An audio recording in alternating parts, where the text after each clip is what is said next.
Welcome back. Episode 13 of My Voice is a Weapon podcast. You already know I'm your producer, director, and host. I'm Rod Grom. And on this episode, I want to talk about differences and similarities between hard work and smart work and why we use those terms. And I'm going to try to perhaps explain how to combine those two, because they're both very much a necessary evil for the way we function.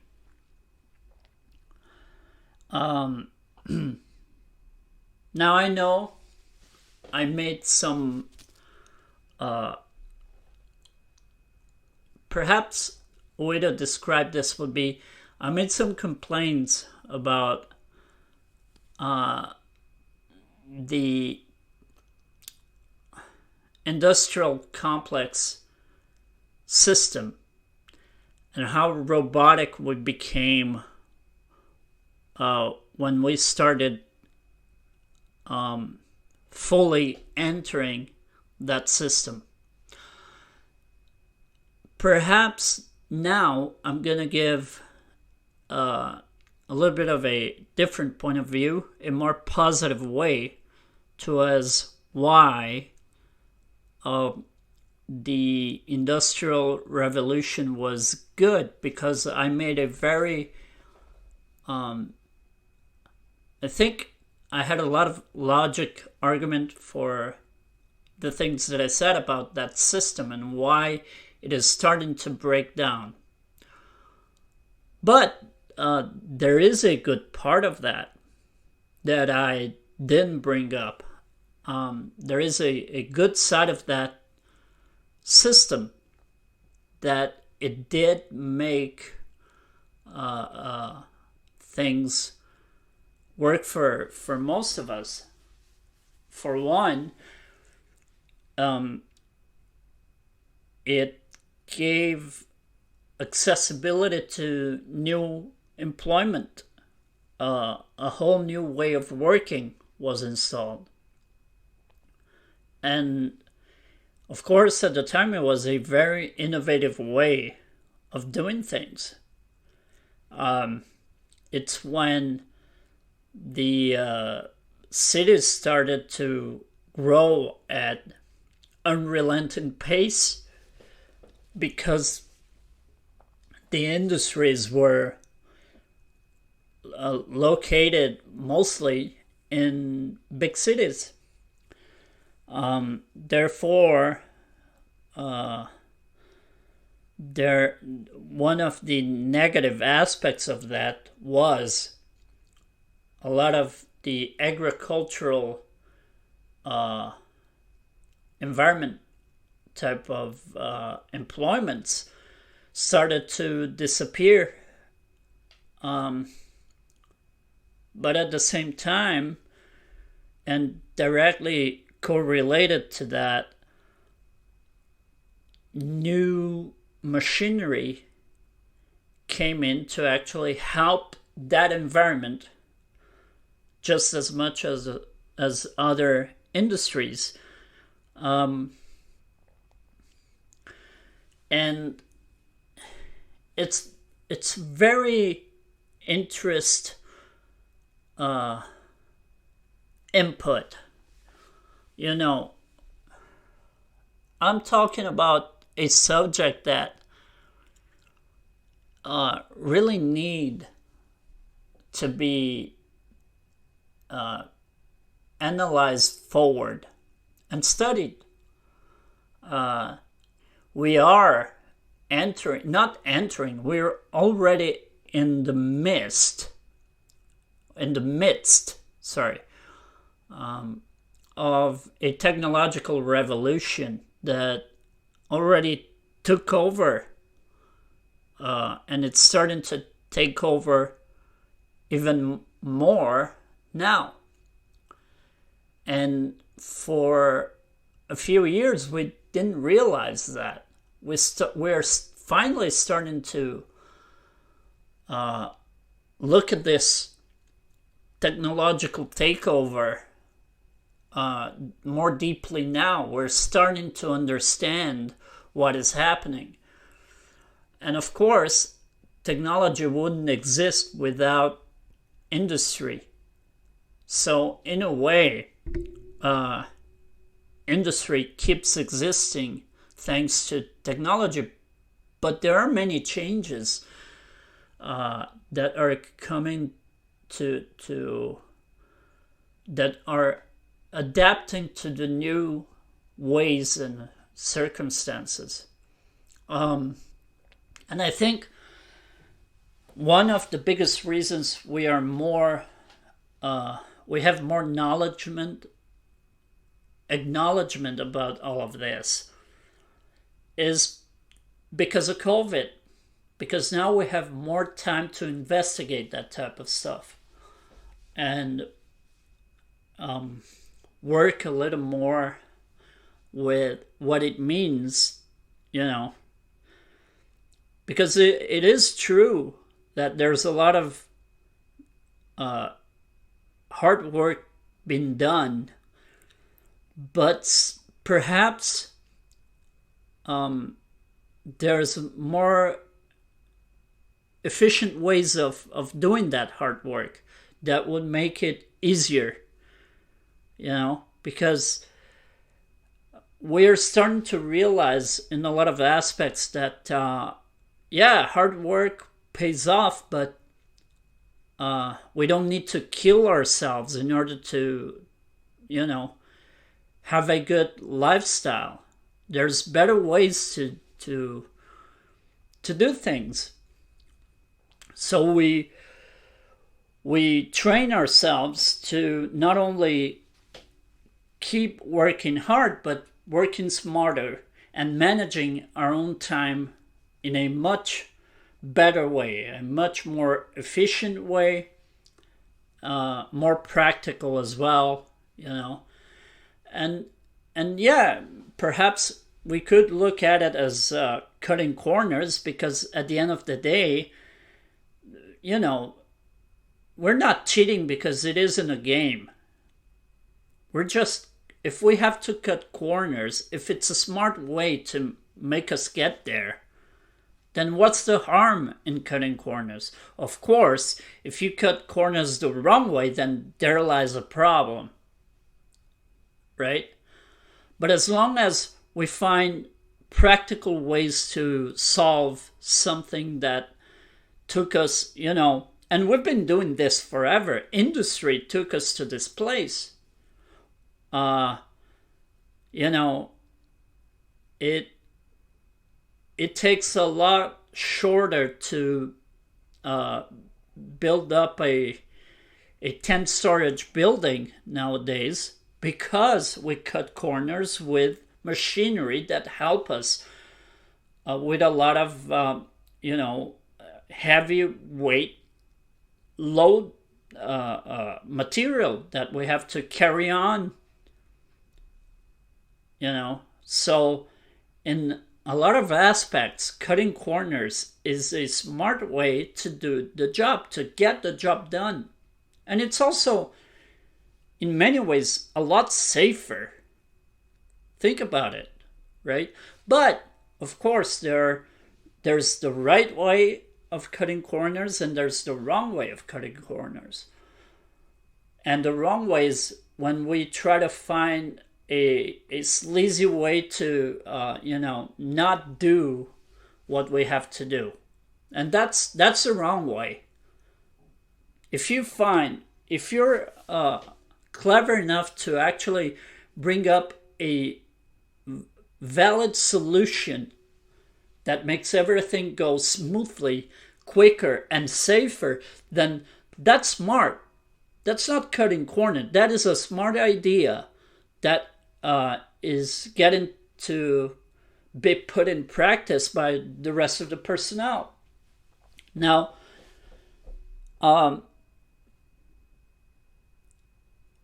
it's getting harder and harder to come up with smart ideas because we're starting to feel that everything is out there now. What else can we invent, you know?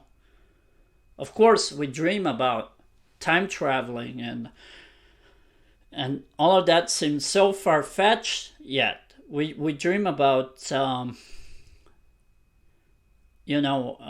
relocating to other planets and all of that stuff that seems way far-fetched yet. We're talking more and more about that, and perhaps we're starting to realize that those ideas might be possible, but we're still so far away from making that a reality. At least I think we're still very far from that. I don't know. I don't know if it will ever be possible to do time travel. Perhaps theoretically science says that it is, but in practice we haven't seen any results of that yet. And same goes with, perhaps going to Mars and populating Mars as a second home planet for human beings. And I know that Elon Musk has that crazy. The guy is so smart but I don't know that he's really bringing that to reality yet. And it's crazy because he's gonna make the artificial intelligence chip implanted into human beings' skulls a reality before all of that. And I thought that that wouldn't come reality. I thought that idea was even more far-fetched than perhaps populating another planet besides Earth, right? So it's very interesting that I'm bringing all of this together, and it has a lot to do with a new way, trying to input a new system in place where things aren't so screwed up as we believe they are, because as I mentioned a few times, I don't want this channel to just be me complaining about stuff. I want to find the good side of things as well, and I want to bring a lot of logic and common sense to the table, because that's also a part of my voice as a weapon. It's not just about complaining and criticizing stuff. It's trying to bring light to things that we think are not good, or things that we're not as informed about, So I try to research about a lot of those things. And I'm not a scientist. I don't have a mind of an engineer. But I do my best to actually understand all of those perspectives and all of those things that those people bring to the table, because they're extremely important. The improvements in the healthcare system all over the world, as I mentioned a couple of times on this podcast, we're in the middle of a pandemic, and trust me, it could be a lot worse if it wasn't for the way that information travels this fast. And if we didn't have this industrial complex and this technological complex as it is now, we would be in a lot worse shape than we are now. Trust me, things would have been a lot worse than they are.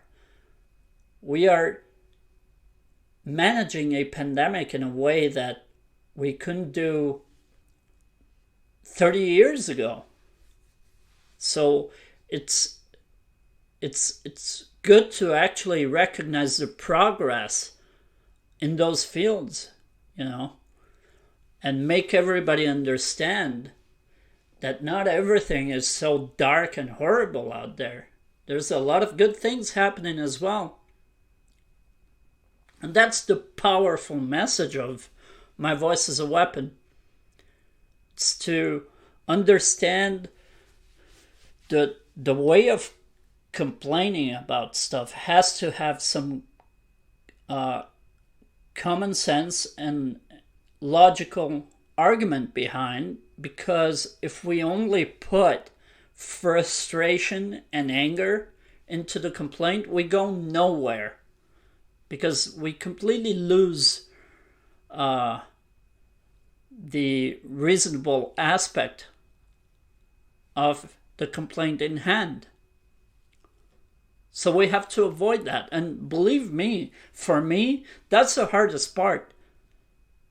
I have a bunch of anger issues that I deal with every day, and I'm only starting to manage that now. Believe me, it's not easy. It's not easy to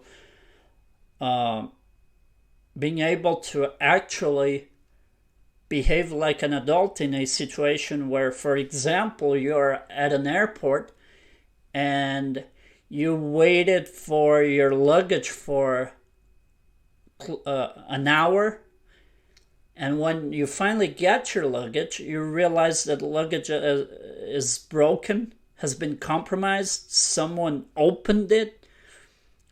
How do you deal with that? When that happened to me, I got so angry. I was beside myself.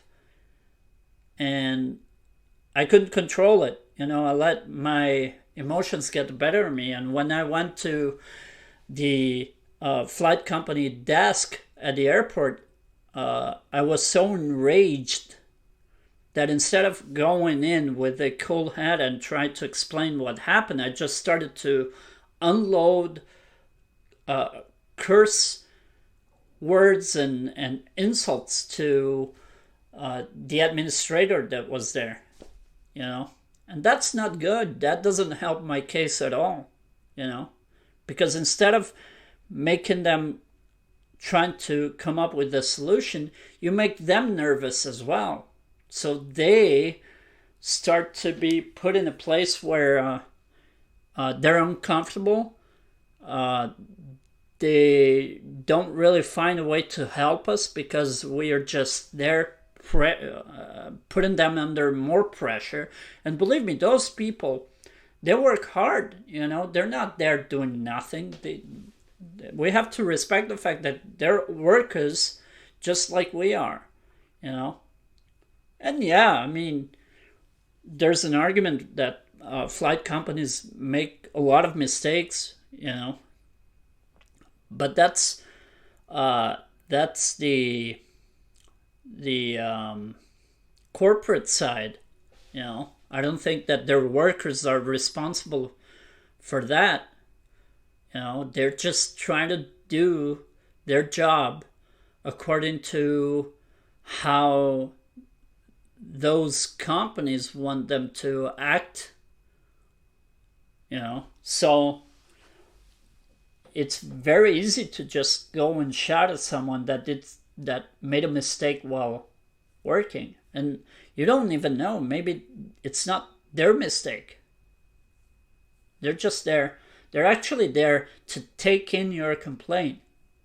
They're there to try to help you out and find a solution to your problem. And if you just decide to go after them, and that doesn't help.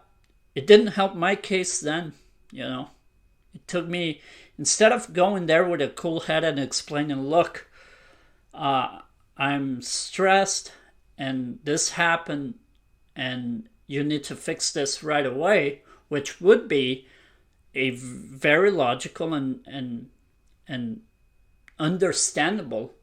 They would understand that you're not pleased with the service. But if you go in there and you just start unloading crap on them, it's not gonna help your case. It didn't help mine. And believe me, that's, for me, it's very hard to control that part of me. And I understand a lot of people lose it very easily, just like me. And yeah, so how to make sense of what I'm saying and bringing up, yeah, hard work and smart work. And we need to understand that when we create ways to help, that's not a shortcut. That's actually a better way, an improvement upon what we were doing before. So you cannot say that that's a way to shortcut something, unless you find that there's a problem with that. Then maybe you need to weigh out the consequence of what the problem is to try to come up with a solution for that and keep doing what you have to do the best way possible. And believe me, I'm not a problem solver at all. I don't consider myself to be someone that is that smart in those types of fields to bring solutions to stuff like that. And trust me, I look at my brother, and he's much smarter than me in that department. He knows how to solve stuff that I wish I could, but that's the way we need to deal with that part of us as well. But I am still learning, and I improved a lot over the years, even in those fields. I'm very proud of the progress that I made in all of those aspects, because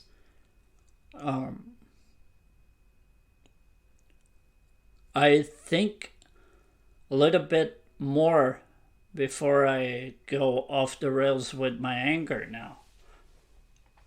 And sometimes I still lose my mind over stuff. Don't think that I'm keeping myself at bay all the time now, because I'm not. Sometimes I still lose my focus and just go off on everyone. But hey, that's a point, I guess.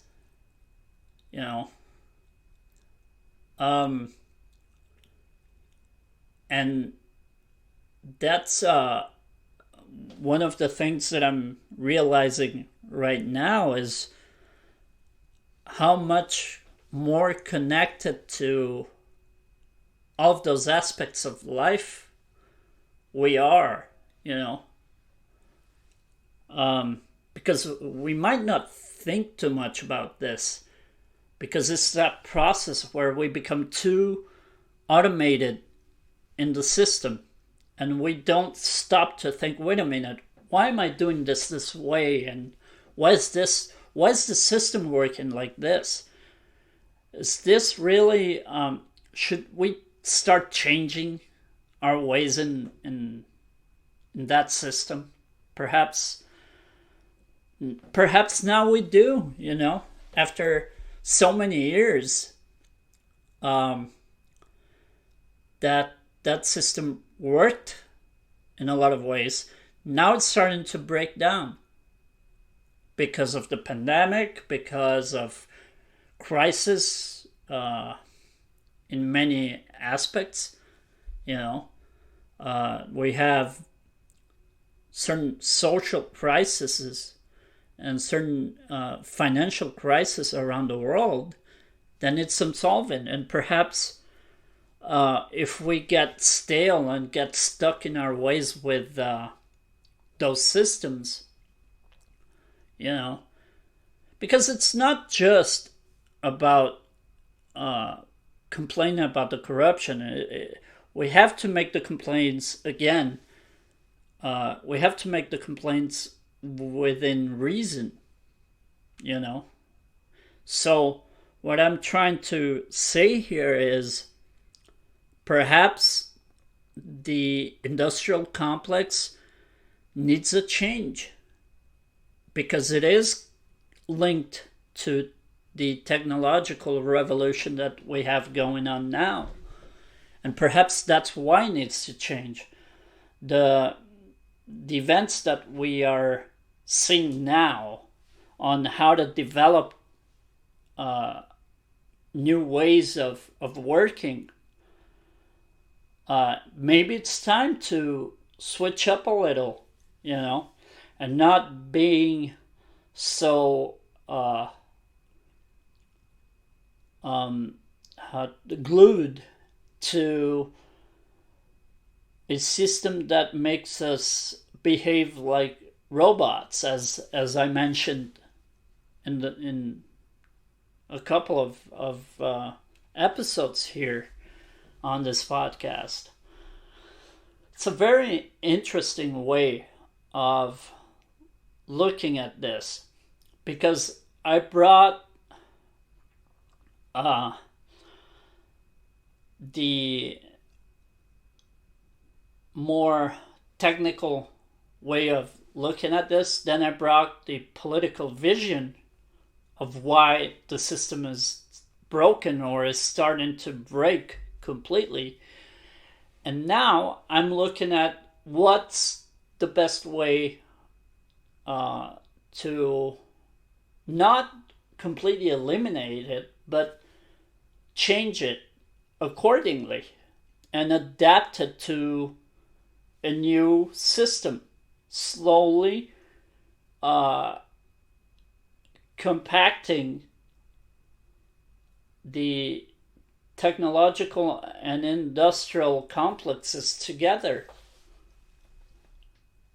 And that might not be easy. Let me tell you, it's not simple. It's a very complex matter to because all of those corporations and governments need to start working out new regulations, and that's understandable, okay? Now you can look at certain regulations and not agree with them because of factor A, B, or C, but the fact is we need regulations to a certain extent because it's the only way to keep the system working. Is if we don't have any sort of regulation, then everything goes to hell. It's like what I said, it becomes a anarchical system that doesn't work because might as well kill each other right there and there. So we need to find the best way and the solutions to adapt those two complexes, those two departments, technology and industry together, because they are directly linked to each other. If it wasn't for the industry, technology wouldn't be here, because we needed the machinery from those industries in order to get to the technological point that we are now. Just think about how futuristic things are. We live in this post-modernist ideology now, But looking at it in a uh, um, good way, having a good perspective about it is uh, how well things work, you know. Uh, we have different brands of all types of things, and most of those brands are fairly good, you know. Everything works. I have a Lenovo laptop that is brilliant. It's brilliant. I I had it for 3 4 years, and it never brought me any trouble. It worked. Um, I have a cell phone that has a little bit of a battery issue, but aside from that, I'm able to use my phone just fine. You know, I have an iPad that is uh, almost 12 years old, almost 13 years old, in fact. It's an old iPad and it still works. It had a couple of issues here and there, but it got fixed, and I only had to fix it once, you know. So we can see that there's a lot of uh, good things happening. The people that are producing all of these little products uh, are really doing a good job. They really are, you know. And there's always something that we are going to find to have a complaint, you know. But maybe we need to, and this is a complaint as well. Think about it. This is a way of complaining. Saying this is me complaining about how much we complain about stuff. Look at the irony there. You know, things are not as bleak as we think they are. The world is not such a terrible place. In fact, it's better now than it has ever been. I said this a bunch of times already. I know it sounds repetitive, but it needs to sink in, right? For all the flaws that we have going on, the world is better now than ever before. And that is reality. It's true. Now, the one of the flaws is when you switch up the TV and put on the news, what you hear is fucking depressing, no doubt. But that's not really what happens, because you don't go outside and see people shooting at each other and serial killers and, you know, kidnappings, and all of that doesn't really exist. It's not normal. That's not real. We don't live our lives in fear the way that the media tries to install it, you know. So,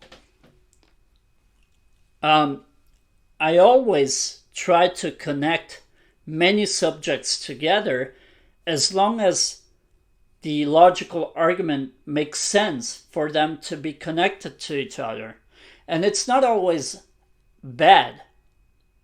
There's good things and there's bad things everywhere. And it's also the way we reflect on it and we interpret those things. You know, because maybe now I have a certain way to look at certain things, and maybe, you know, in 3 4 years I completely change my mind on it. So we need to be fair as well with how we manage to look at things uh, and manage the timing, you know, and also understand why we change our minds here. Because there's also a logical aspect for that.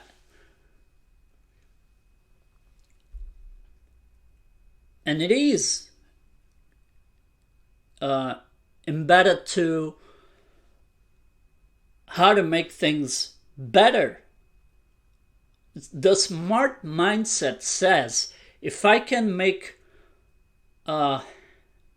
my working day shorter in a smart way, that the productivity actually is higher in a shorter amount of time, that makes sense. It's a good argument for shortening the amount of hours that we work. Now, we need to understand that when we do that, we also have to get an understanding of how to work the wages. Minimal wage is a concept that I don't believe in anymore. I think it's one of the things that need to be looked upon and how to say this, it needs to be studied, you know. What's the best way of income for the general population that works?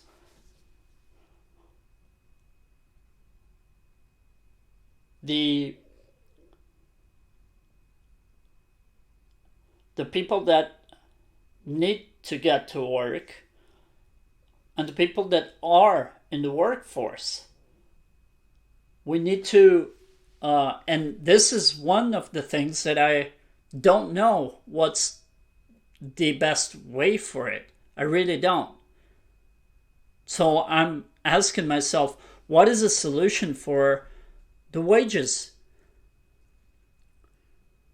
You know, I've seen many internet personalities bring very good points about minimum wage and why it's not a good idea. You know,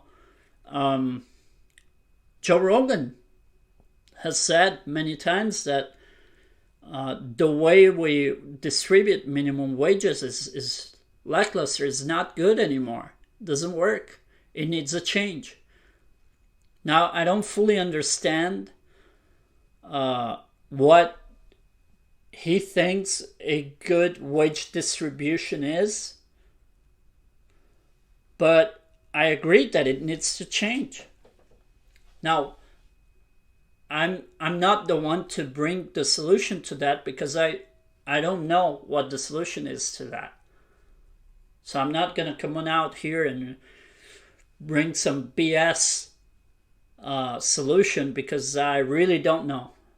I don't. I wish I did. Perhaps maybe in the future I learn something. But for now, I don't know anything. What would be a good solution for wage distribution? Because time rate doesn't work anymore. You know, a salary based on hours. Now that a lot of those corporations are cutting hours short, it's not a solution. And that's perhaps one of the most negative parts, one of the things that we have the right to complain. You know,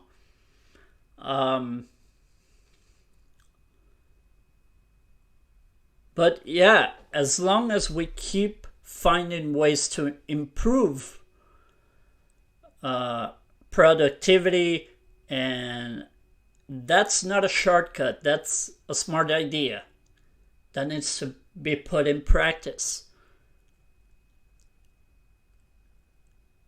You know, and anybody that has a high concept on how to fix that part of the system, then you'll be very welcome. One of those people is Elon Musk.